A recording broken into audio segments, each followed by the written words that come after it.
Episode number 12. It's not give and take, it's give and receive. You give out, you share information, you share your knowledge, whatever you want to call it, and it will come back without asking for it.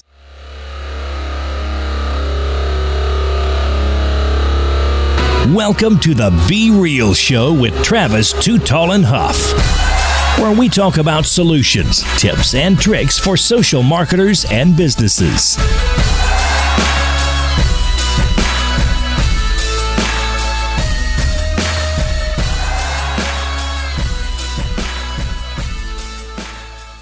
Well, hello and welcome to the Be Real Show with Travis Too Tall and Huff, and I am fired up to bring you my featured guest today, Mick Adam.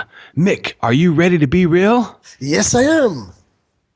Mick is a social media advisor, social media selling professional, and also a social media policy creator at the Vanguard Leadership group. Mick, we've given our listeners just a little bit of insight about you, but tell us more. Well, basically, if you look at my history, I have a 30-year career as a sales and marketing manager internationally. And during that time, I actually found my passion. It was all about networking. And about 7 years ago, I decided that networking and social media in that sense were going to be my passion and my work. So for the last 7 years, I've been enjoying myself every day, getting up in the morning, fired up and ready to go to help clients with their social media. That's awesome. And I'm right there with you in that you have to have that passion to enjoy what you do to make you excited to wake up every day, like you mentioned, to work.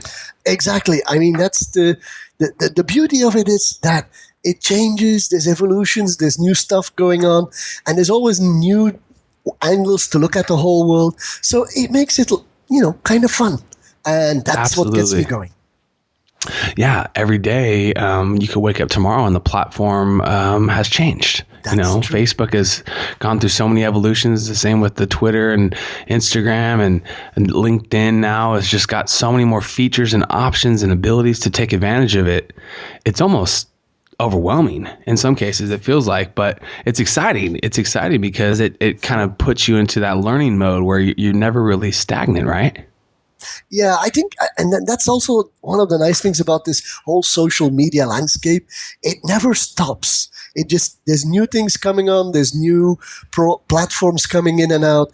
And I'm fortunate being here in Belgium because we're not at the, front edge of the changes. We kind of get them like a few months later or a few years later. So you get the time to see what's happening across the ocean and actually adapt to, the stream here. And that makes it fun because I'm continuously learning and actually passing it on to my clients, to the people I talk to. Right. Now we're going to start with the Be Real story. And I want you to take me to a time or tell me a story about a time where you feel like you maybe have failed in social media. That's a good question. The biggest question that I'm going to ask you, or I'm going to ask you a question back, actually. Sure. What do you consider failing? In my opinion, and let me give you immediately my answer. In my opinion, failing is not learning from something that went wrong. Yes. So, in my definition is, yes, I've made some boo-boos on social media, and maybe the biggest boo-boos come from, automating stuff that I maybe shouldn't be automating. Yes. But if I continue to do that, I wouldn't have learned. So Right. I've learned that, if you make a mistake, you fail, you do something wrong, things do happen. We all make mistakes in real life too. So if you learn from it, you haven't failed. You actually progressed. So to me, saying I failed, it's very tough because I continuously am on a learning path. And like I said, my biggest failures were trying to automate stuff and not learning from it. Yeah, I mean, I think we all have little failures. We are just trying to get a little insight to give people maybe a gut check, if you want to call it, when they're thinking about automating their content. Let's just talk about that. And there's a lot of value to automating, but I've seen where, I've logged into my Twitter stream and they posted some stuff that I would never have posted in my entire life. controversial and stuff that just I immediately deleted. And thank goodness I don't have a following of Justin Bieber, because someone would have captured that, screenshot it, and I would have wake up in the morning to CNN with this blasted post basically, and I think that is just one of the things that we are all failing in social media every day. We're content creators, where every piece of content might be a hit or a miss. A lot of people write a lot of great content and they publish it and it doesn't get the love that they wish it had gotten. And we talk a lot about distribution and things like that.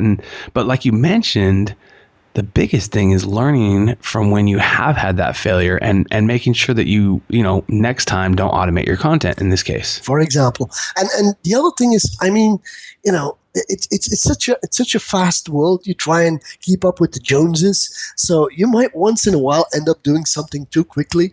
And if you automate it, obviously, it's going to go faster than you ever expected.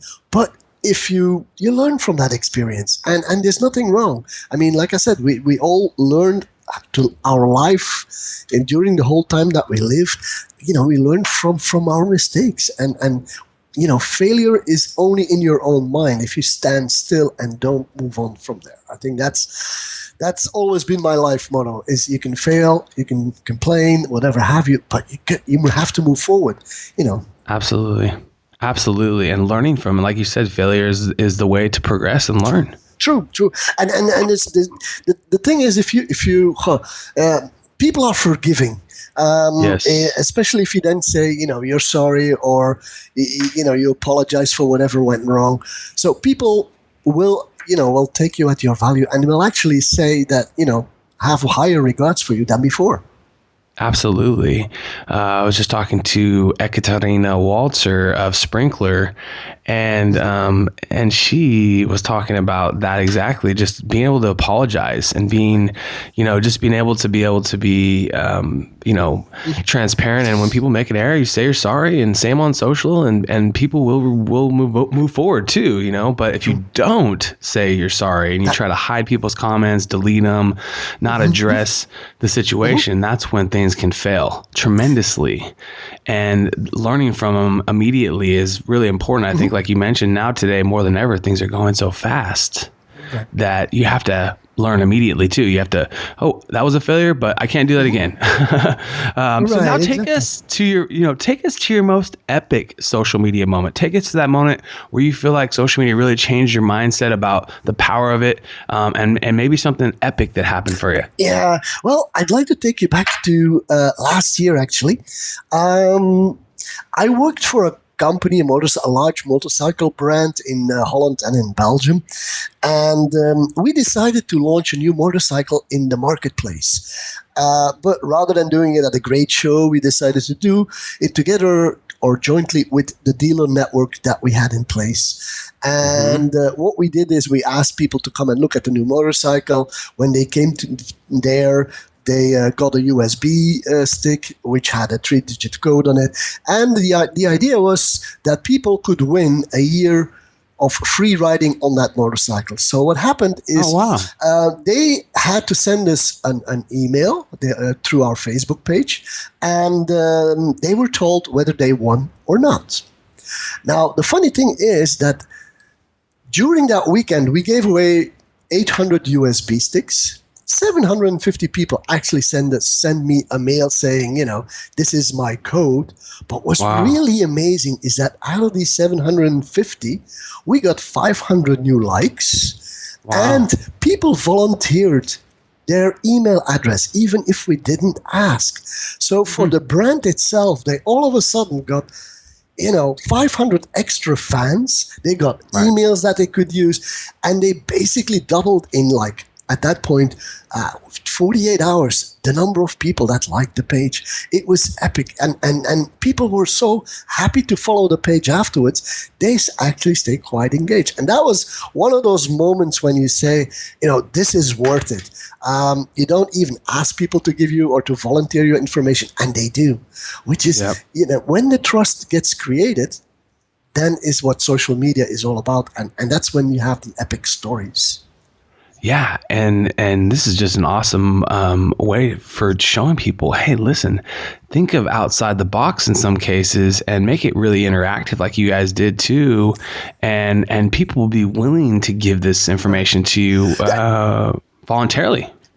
Yeah, and the other thing is we were able through this. It was a campaign, but through this campaign, we were able to change the logo to a human interface, which is really when people realized that they weren't talking to a logo, but they were talking to one or two people that were actually getting back to them, and it became a very personal experience for all of us actually. So it was epic in the sense that we humanized the brand, and we actually got a lot of people out of it, and a great following. And that was, and they'll keep being engaged, right, for the future. Yeah, that's exactly right. And it was so rewarding in 48 hours to get all these reactions and all these people commenting and talking to us and sharing stories. And whenever we needed content, we could just ask them. They provide us about anything we wanted. Absolutely. And I love what you said right there, because I think too many brands think that they have to be the content creators. Oh, no. And instead of asking for the content that you want, especially if you're a big brand or if you're a small brand, right, asking from your customers, asking from your social following, hey, share photos. We want to see your experience. Hey, do you have any old photos of, pictures where you've been out to the park, if it was a water park or something like that, or hey, can you show us your very first car you bought, or just things that are content that you can repurpose. And the best thing I think about that is once you then take that and post it on the brand social media page, that person looks like a rock star for the day and has a really cool, fun, hey, thanks a lot for the post, and that person is just feeling like a superstar because they're being tagged in McDonald's, next post, let's just say. Yeah. And McDonald's, hopefully they start implying stuff like this, because so many brands want to come up with the awesome, most visual, perfect content. But like you mentioned, you can use the power of your following to really help be that for you. I fully agree on that. I personally, I have a point where I'm trying to say to companies that I talk to, it's like use the content of your clients, use the content of the people who follow you, ask for content. Right. And a lot of people or a lot of companies are afraid of the negative comments, but I say, don't. You're going to get one once in a while, you're going to get a negative, but people are going to give you content, and you will never, ever have to look for any content. Yeah, and once you get the ball rolling, I've found in every campaign, once you get the ball rolling and you're starting to share people's content, what do you think the next person is thinking? Hey, I want to share my taco night that I just made with, this product's tacos, or hey, I just was at, like I said, Starbucks or something like that. Exactly. Because they shared my friend's picture, now maybe I'll throw my hashtag on there and try to get my Starbucks love, Yeah, exactly. And exactly. And so ultimately they just now, don't even have to ask for it. Like you guys didn't even have to ask for the emails. You just keeps coming. Yeah. And it's really cool. It's just an experience. It's fabulous. It's a great experience when your clients are actually volunteering stuff, and it's, you have to be grateful for it. Yep. Yeah. That's the blessing of social, in my opinion, period. In the simplest way is people wanting to share content, vice versa, and communication, and be able to communicate with the brands. And if social media was wrapped into one thing, I think it would just be that. So now take us into your mind. We're going to enter the mind of Mick Adam with some B-realisms. Okay. In the perfect world, what's your dream job? Well, actually, it's funny that you would ask, but I think I have my perfect job. Yes. The unfortunate thing is it doesn't come with the perfect pay. But that's what, that gets thrown out of the window, because I love what I do every day so much that the pay in itself doesn't really make any difference, as long as I get to pay the bills and have some fun with it and stuff like that. But I think I have my dream job. It's very cool. I do what I want. I wake up with, I want to do this every day. And I think that's the dream job. Is not, it's not a title. It's not saying, oh yeah, I'd like to have a job at LinkedIn or Facebook or Twitter or you name it. Yeah, I'd like to have my job at those companies, evangelizing their stuff. So if they're listening, they can always call me. But I think that the idea is I live for my job. And the thing is, I do this with, passion. And that's what drives me. That's what one of my motivators is, do I like what I do? If I do, well, there's never going to be any discussion.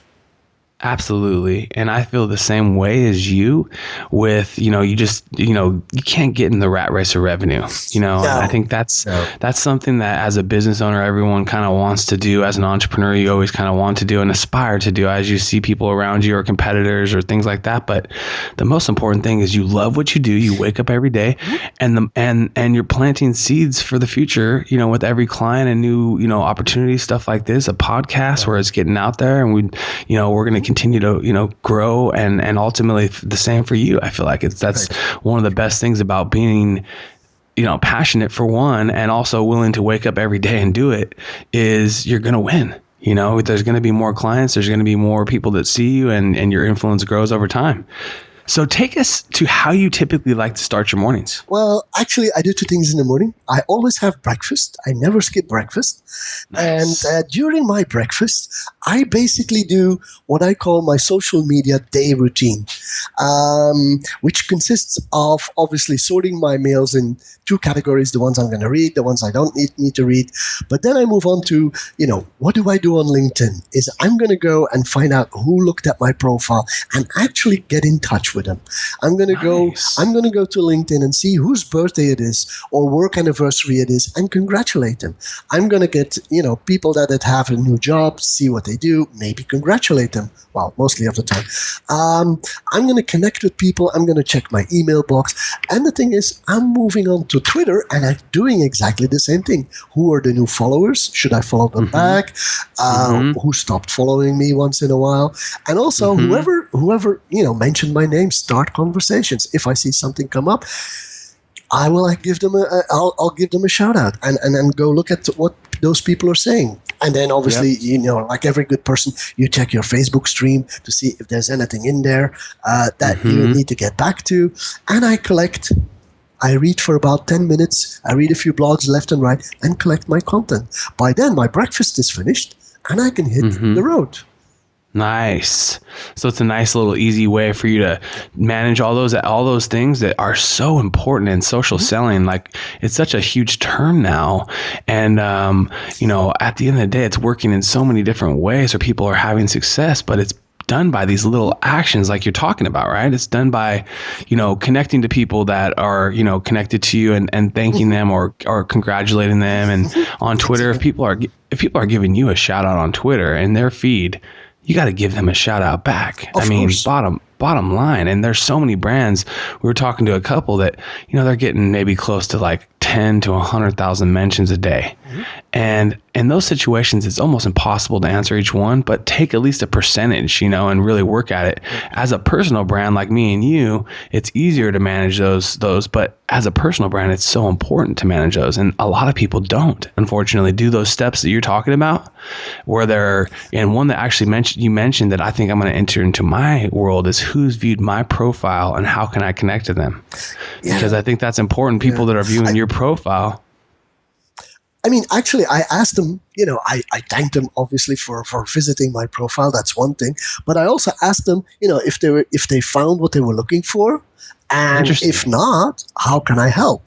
I can tell you by doing this on a daily basis. And we're talking about, 5, 10, 15 messages at the most. But the thing is, you connect with 10, maybe 5 or 10 or 15 new people that actually could lead you to your next business. And it's by asking them, how can I help you, that you actually get to the next step. You start conversation and you continue the conversation. And that conversation will carry through from the online world, whether that's LinkedIn or Twitter, doesn't matter, onto the real life world, and you'll get to meet the people. And then it becomes really human to human communication. Yep. And then once that happens, that's when you see the sales happen, exactly. Bottom line. And even actually, to be honest with you, in a lot of cases, it could happen just from them being honest back with you, like, how can I help? And they say, hey, we really need help with our Pinterest or, and we were interested we saw your profile or whatever it is. But I think that's really hits the nail on the head to ultimately the retargeting, but with a human, real person approach, and retargeting your own people that are following you and seeing what, ultimately how you can help them is probably one of the most effective or cost-effective, time-effective ways to move the ball here. Yeah. That's awesome. I like that strategy, especially with the profile. I've done the congratulations, I've done commenting and things like that. But I like where you're viewing, people that have viewed your profile and following up. Yeah, the thing is, they don't look at your profile just because they want to. I mean, they have some kind of a reason to end up on your profile. And yes, I have people that say it was by accident, and that's and that's okay. But even if it was by accident, I can, it opens the door to say, oh, by the way, did you know that? I this, that, and the other thing, and it's a great conversation starter. Yeah, and you're doing it off people, like you said, that are relevant because obviously they've actually viewed your profile. So it's not like you're just going out there and randomly connecting to people and sending a message, hey, how can I help you? How can I help you? You're really going off the people that care. And I like that strategy. I think there's something to that. Those that are listening, social sellers out there, I know there's a lot of them that are more and more using it. I think that's a really good strategy that Mick brings up here, and taking advantage of the people that have viewed your profile on LinkedIn. Mm-hmm. Good job. That's awesome. Well, good advice. Really good advice. Okay. Now tell us, what do you believe is a habit that leads to your success? Oh, that's a very simple question. It's one that I've lived for the last, probably 15, 20 years. It's give and receive. It's not give and take. It's give and receive.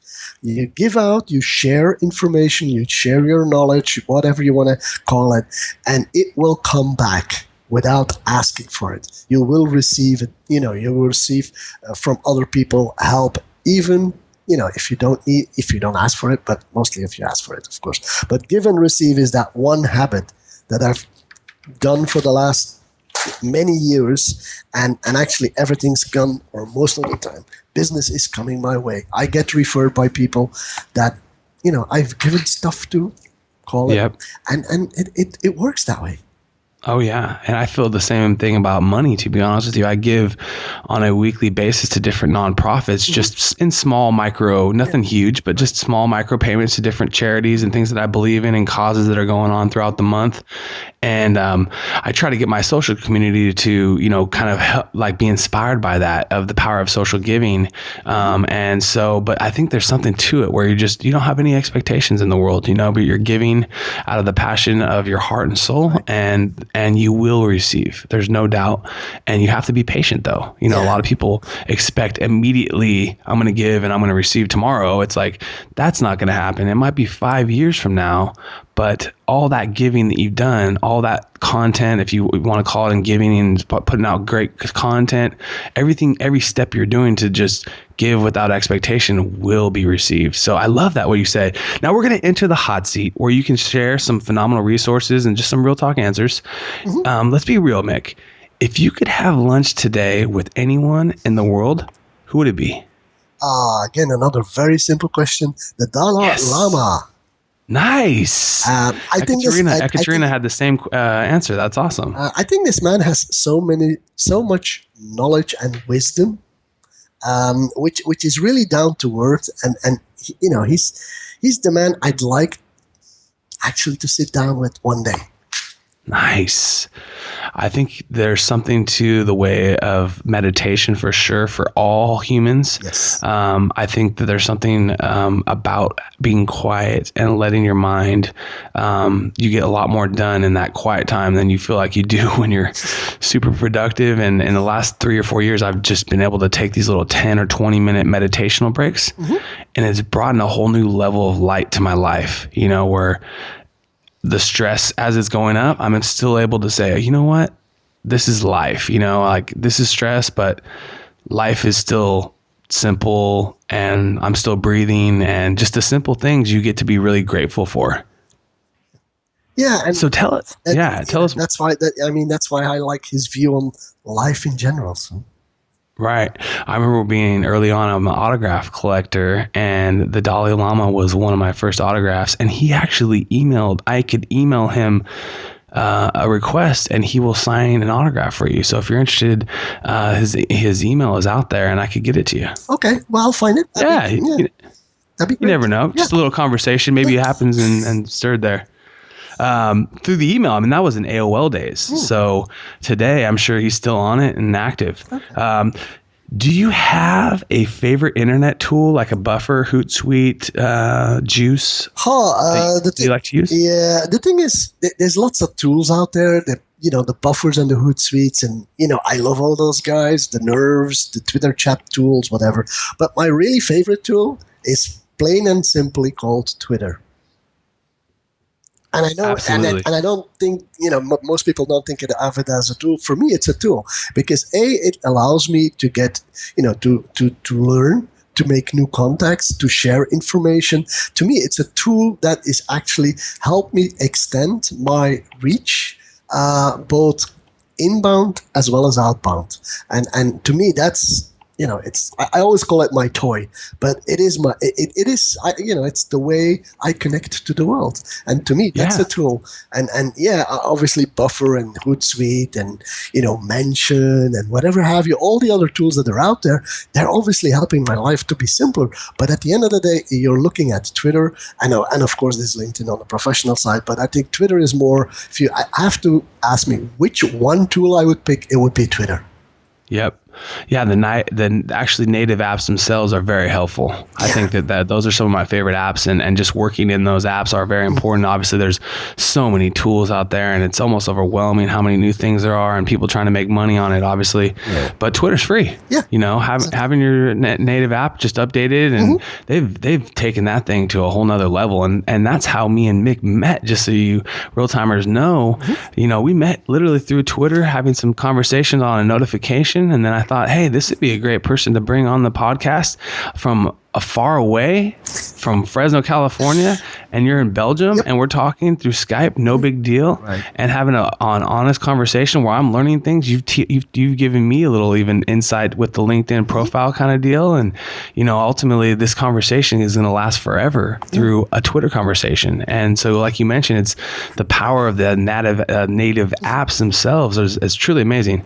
So now, do you have a favorite book that you could suggest to our listeners? Oh, this is one of my weak points. I hate books. Okay. I'm not a book reader. What about a blog or article that you like to read? I'm going to give you a book anyway. But just as a bit of a background, I'm not a book reader, but I read a lot of blogs. I mean, from the social media Today to Mashable to Social Media Examiner. You name them out there. The HubSpots of this world. I read them, but the last good book that I read was Duct Tape Selling. The thing is, I was in the US and I picked it up at the airport just before boarding my flight to Belgium, when I guess it was Philadelphia or something like that. And I actually read the book from cover to cover. And I came back, a few weeks later, I read it again. It's probably one of the books that I've read the most, which was the most useful.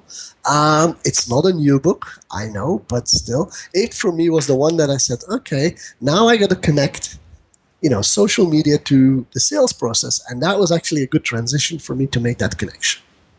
Absolutely. And I think that's a fabulous book, Duct Tape Selling. Is that correct? Yes, it is. Duct Tape Selling. Now, do you have a skill that you want to master in the future? Are you wanting to be a culinary artist? Are you wanting to maybe do some rap music? Like I'm in the hip hop, I do some music on the side for fun. Do you have a skill that you want to master in the future? In the future, or now. Yeah. There is one skill in the whole sales process in the professional world that that I'm kind of missing. It's a skill everybody hates, but it's called cold calling. Yeah. I don't know how to do this. I am very bad at it. I suck at it. I know, but I've worked with a colleague who could do this perfectly, and I really envy that skill. Mm-hmm. That's on the professional side. That if I look at my personal side, I'd like to be an even better cook than what I am today. But nice, or even become a handyman because I have two left hands. Oh wow! I don't do DIY. If I do DIY, I end up in the hospital, I think. Oh no. Yeah, I mean, the cool part about DIY, and I'm not a handyman myself, but I have been more willing to take, I guess, if you want to call it a handyman approach through YouTube. And so if I was doing so, I had to change a 3-prong to a 4-prong outlet on my dryer, and I was like, I'm not going to call someone to do this. There's got to be a YouTube video, and there was an electrician that put together a YouTube video. And to be honest with you, I felt like an electrician after the thing was done, and it wasn't that hard to do if you just, follow the video. So there's certain things that I love about where we are today, where everyone is a self-learner, if you want to call it. There's so many resources and ways to learn on projects. It's cool. But there's also that part where it's just like, if it's not, I'm not going to build a car tomorrow. It's just not the reality. I mean, it's just not how my mind works. I'm not a mechanic, and no matter how many YouTube videos, it's not going to necessarily help.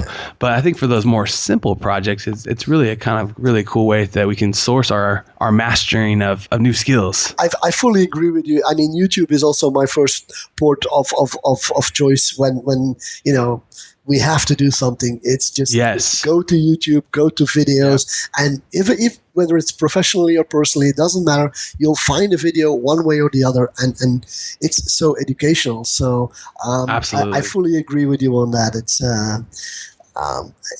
a place where people share people share their information, and we receive, and then at some point you do the reverse. Yeah, exactly. And there's so many people creating content on different topics. It's really every topic's covered now, and it's amazing to think about that. But it really is. Almost every topic is there, and we're in a world where there's no excuse, really, in my opinion. You know what I mean? Right. If you can get on the internet and you can get to Google, you can get everything from there, and you can learn to be anything you want, and people are going to teach you right there, right? It just takes that tenacity like me and you have every day to wake up with that passion to do it the next day. So tell us, if you could develop any new business in the world, what would it be and why? I've been trying to think about that for a while, and the thing is, I haven't found a business that I would want to create that doesn't exist already. So it's kind of a tough question, because everything I think of is like, okay, you think about something new, a new idea, you want to put it out there, and you say, but somebody's tried it, and maybe it didn't work or it didn't succeed. So it's very difficult for me to think of a business today that I would want to start off, because I think if there would be one, I probably created it. Nice. Or I would go and do it to try and create it one way or the other, see how I can create it. I think there's so many, and this is the beauty of our planet, actually.